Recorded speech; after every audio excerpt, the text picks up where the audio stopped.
The tension grew over the years until it turned into something far worse, something like hate. So, who did George Harrison really hate? Come with us as we find out the truth about how a warrior is made. George Harrison's journey started in one of the hardest times and places you could think of.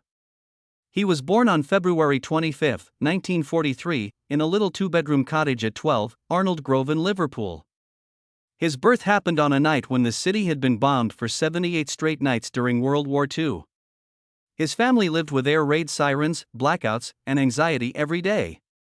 George's parents, Harold and Louise, didn't have much to grasp onto other than their will to survive. The Harrison home didn't have enough money. As a bus conductor, Harold had to work long, hard shifts for only £3 a week. He often walked kilometers instead of paying for his own bus fare to save money. Louise also did any labor she could find, like cleaning offices at night, for only a few shillings for each building she cleaned. For the whole week, they only got 15 shillings for food. That means very little meat and nearly no frills. The Harrison kids went to bed hungry more than once. George and his siblings even slept in the same bed until he was 16. Even though things were terrible for them, the Harrisons were nonetheless warm. Louise gave them a lot of hope in their small home. She believed in her kids' dreams and gave up things to help them. She also sold her wedding band to help him acquire an amplifier when George's music needed money. The family had to make the most of every penny. But when it came to George's love of music, his parents and siblings always found a way to help. George first felt that enthusiasm when he was 12 years old. He was riding his bike one day in 1955 when he heard Elvis Presley's Heartbreak Hotel playing through an open window of a house. He paused in his tracks, spellbound. The sound of Elvis's voice and the resonance of the guitar sparked something inside him that never went away. He informed his mom when he got home that he wanted a guitar more than food. She didn't ignore what he said. She knew how serious he was. George finally received his first guitar when he was 14. It was a cheap Eggman flat top from Frank Hess's music store. It cost 30 shillings, which was a lot of money for the family. George's fingers bled as he tried to learn how to play the guitar, but he wouldn't give up. He worked for 6 to 8 hours every day until the agony didn't matter anymore. School took a back seat.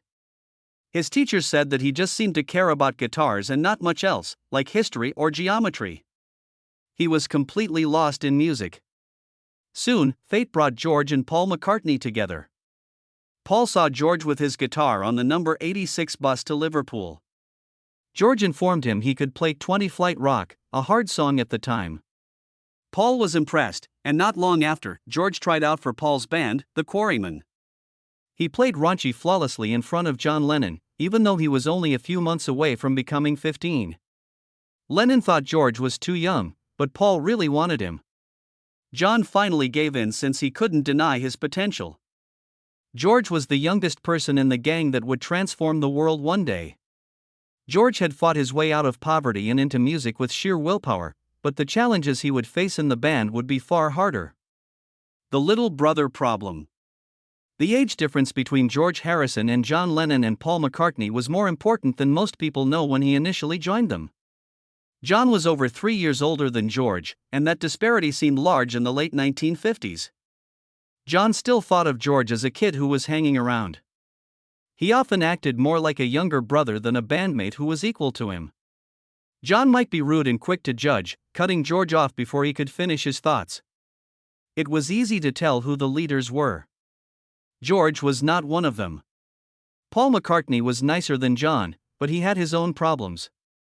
Paul's need for everything to be flawless at the studio caused problems. He had strong opinions about how each note should sound, and he often tried to control not only his own parts but also those of others. George wanted to grow as a guitarist and songwriter, but he was often being told what to do, corrected, or even told to be quiet. What might have been excellent advice at first soon became too much.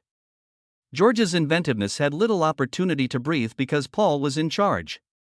This imbalance only got worse as the Beatles became more popular. George wrote his own songs, but the Lennon-McCartney songwriting partnership was in charge of the band's direction. From the start, John and Paul had agreed, without saying anything, that they would be the major songwriters. George could help, but not by much.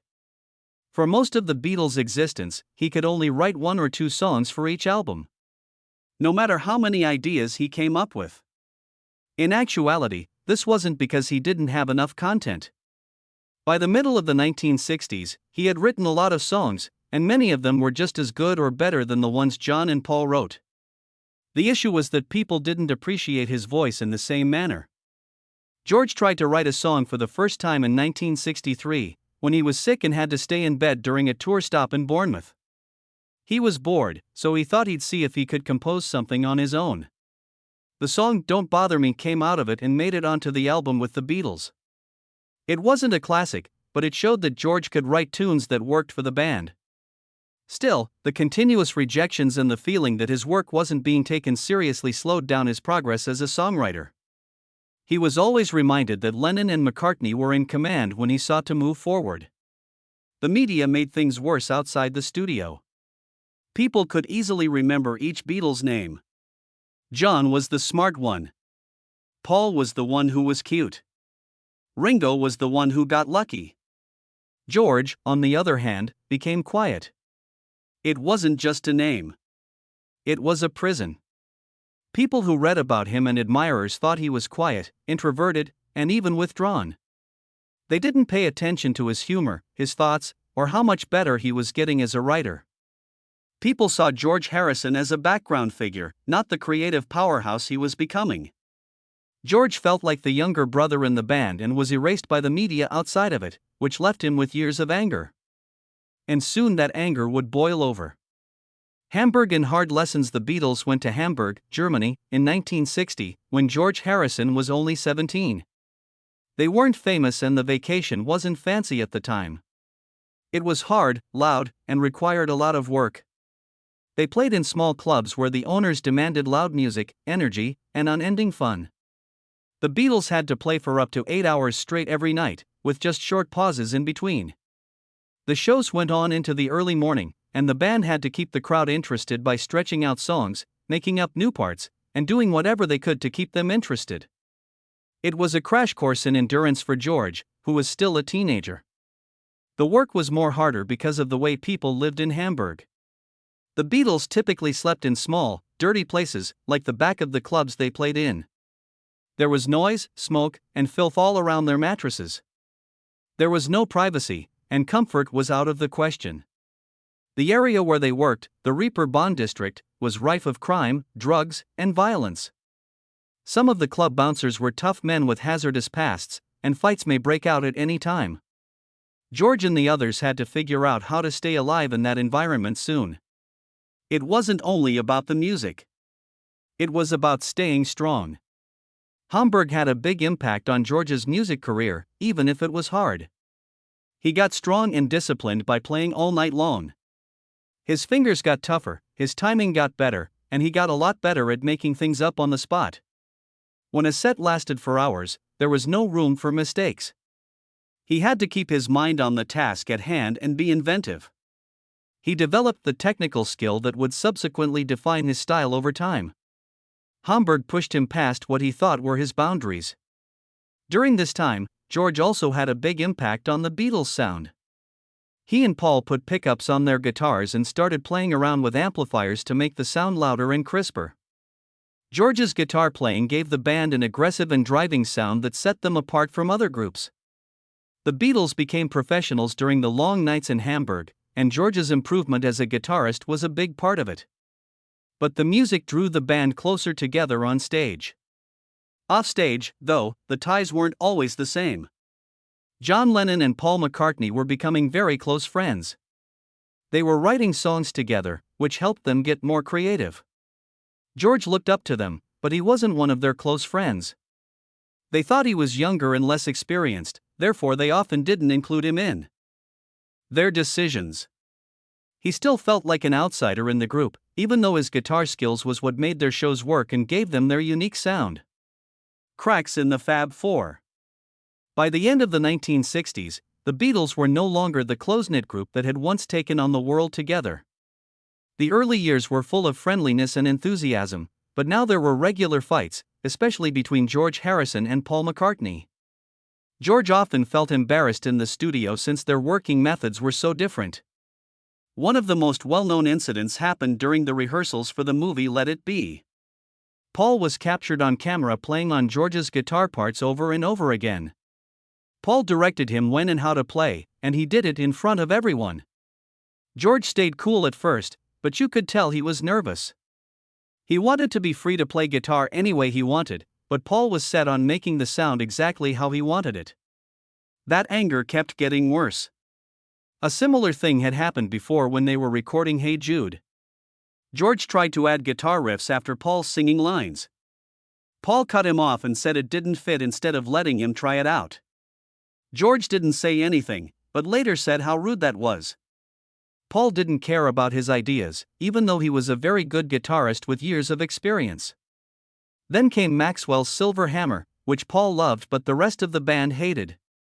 It was a nightmare to record it. George said that the music was fruity and pointless, and they spent 4 days and many takes on it. Ringo Starr even said it was the worst recording experience of his life, but Paul persisted and everyone else had to go along with it. It was another sign for George that his viewpoint didn't matter as much as Paul's. It hurt even more when George's songs were turned down. He had a lot of good tunes by this stage, but John and Paul didn't pay any attention to them. Everything must come to an end. Isn't it a shame and not guilty? Were only a few examples of songs that people laughed at or ignored. Later, when George put them out as a solo artist, they became classics, which showed that the others had been wrong about him for years. It was evident that the two people had different ideas. Lennon and McCartney created songs fast, almost like a factory, while George penned them with more thought and reflection. The band didn't perceive this as a strength, though, they saw it as a weakness. The Get Back sessions on January 10, 1969, were the turning point for everything. George gently put down his guitar and said he was leaving the group after another fight. He didn't scream or resist. He just left. John Lennon's response indicated how chilly things had gotten. He shrugged and said that Eric Clapton might take George's position. George's presence was no longer important to John. George did come back, but only after a lot of rules were put in place. He insisted that the rehearsals take place at Apple Studios, which are more pleasant than Twickenham Studios. He didn't want to be in the live TV concert that Paul requested, and he wanted to have additional chances to share his own music. The fact that he had to negotiate merely to be treated with respect showed how awful things had gotten. George was losing his patience, and soon his quiet rage would blossom into something that couldn't be ignored. The smart person who never talks suddenly does. For years, George Harrison had been shoved to the rear of the Beatles recordings, while John Lennon and Paul McCartney took center stage. But in 1966, things changed. George finally had a chance to show what he could do as a songwriter on Revolver. The first song on the CD was Taxman, a political song that railed about how expensive taxes are in Britain. It was a statement in and of itself to start the album with George's song. This was no longer just Lennon and McCartney's band. It was even more surprised that George had 3 songs on the record: Taxman, Love You Too, and I Wanna Tell You. It was unusual for him, and it suggested that he was becoming more sure of himself and more determined to be heard. But this progress didn't continue long. The band started working on Sgt. Pepper's Lonely Hearts Club Band the next year. This album is now one of the most famous records in music history. But for George, the whole thing was stressful and lonely. He gave them a new song called Only a Northern Song, which was about how unfairly the band handled money and publishing rights. John and Paul turned it down, ignoring his worries and not giving him a suitable place on the record. George only wrote one song for Sgt. Pepper, The Haunting Within You Without You. It came from his growing interest in Indian music and spirituality. But when he recorded it, none of the other Beatles were there. He worked with Indian musicians and producer George Martin to make the song without Lennon, McCartney, or Starr. It was the first Beatles song that Paul McCartney wrote all by himself. A lot of people later said it was one of George's best works, although at the time, his bandmates didn't even care enough to go to the sessions. It was simply another George tune to them. George saw it as confirmation of how alone he had become. In 1969, George finally found forgiveness on Abbey Road. For the first time in the Beatles' career, one of his songs was given the same level of respect as those by Lennon and McCartney. That music was something. It was released as a double A-side record with John's Come Together and became one of the Beatles' biggest hits. Frank Sinatra even said afterward that it was one of the best love songs ever. John Lennon himself said that Something was the best song on the album.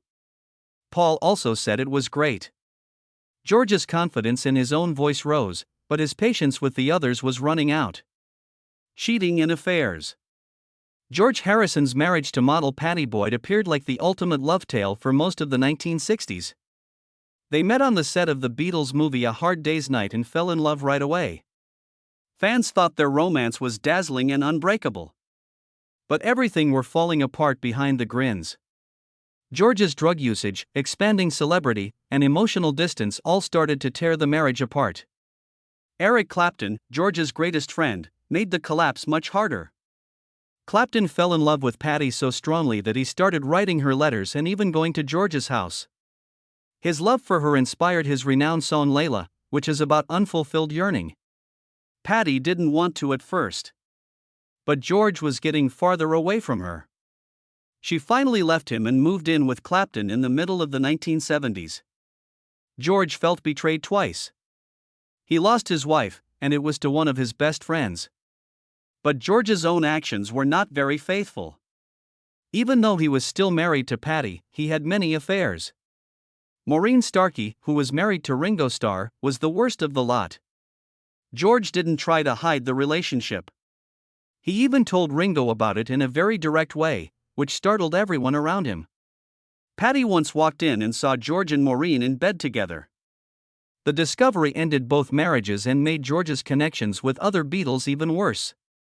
John Lennon was very upset and later called the situation almost incest. These betrayals showed a darker aspect of George's existence. He talked a lot about peace, love, and spirituality, but his private life painted a different narrative. George was heavily into drugs, especially cocaine, by the early 1970s. He drank, smoked a lot, and lived a life that was very different from the spiritual image he had carefully crafted around his love of Indian philosophy and meditation. And soon, George would be in the spotlight on his own terms. With an album that showed everyone how wrong they were about him.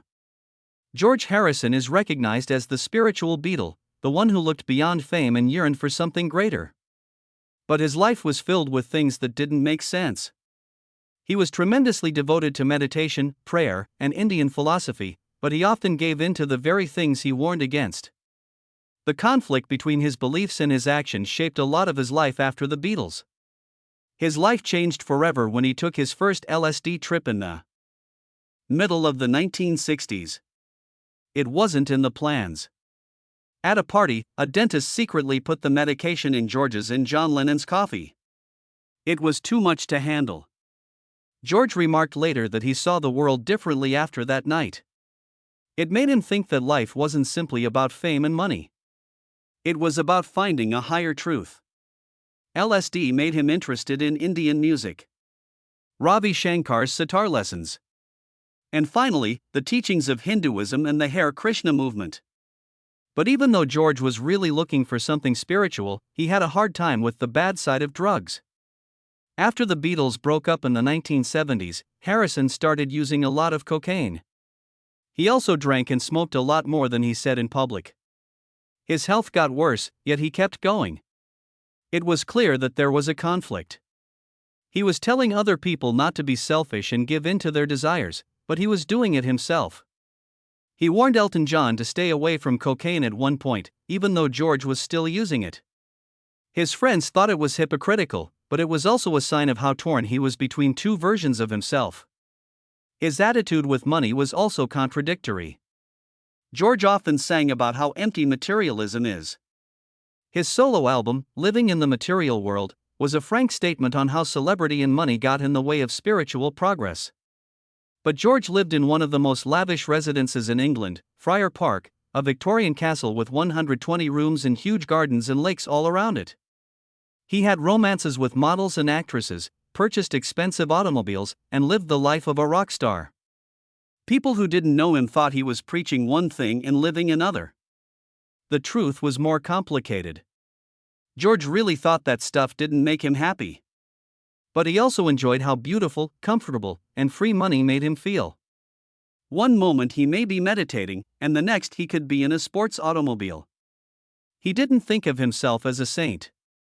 He thought of himself as being stuck between two worlds, freedom and anger after the Beatles.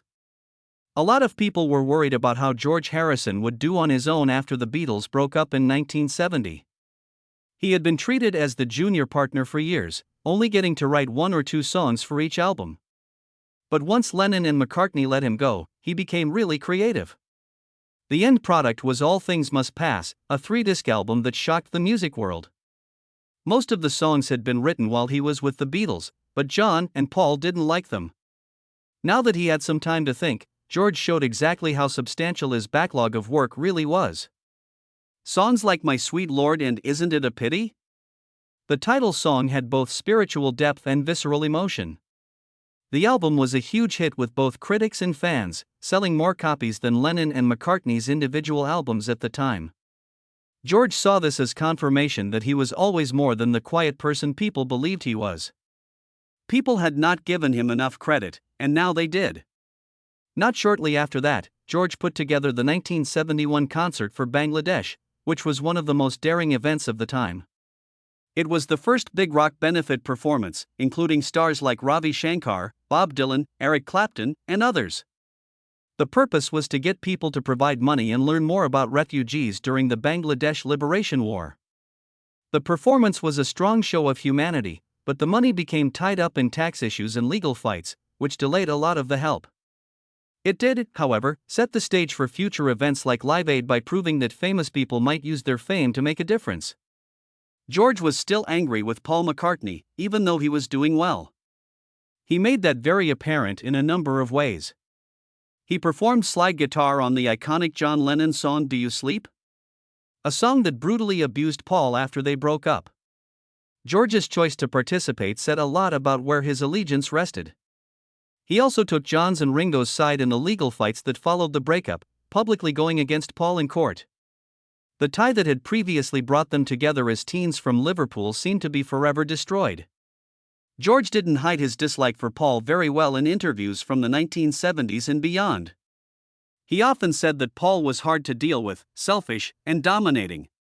Even in the 1980s and 1990s, when they worked together from time to time, the old scars never totally healed. George could be nice to people in public. But he still felt angry about the years he spent being ignored and overshadowed. George's life after the Beatles was a mix of freedom and anger. He had already made a name for himself as a solo artist, with a career that was just as good as Lennon and McCartney's. On the other hand, he could never get over how bitter the end of the band made him feel. The Beatles had given him everything, but they had also hurt him in ways that would last the rest of his life. As George got farther into the 1980s, additional problems would challenge both his health and his spirit. Last years of war. By the end of the 1980s, George Harrison was a man who was both famous and hated. The Beatles were inducted into the Rock and Roll Hall of Fame in 1988. It should have been a night of victory and celebration. Instead, it showed how broken the connections had become. Paul McCartney said he wouldn't go, not wanting to deal with the legal problems that were still going on between him and the others.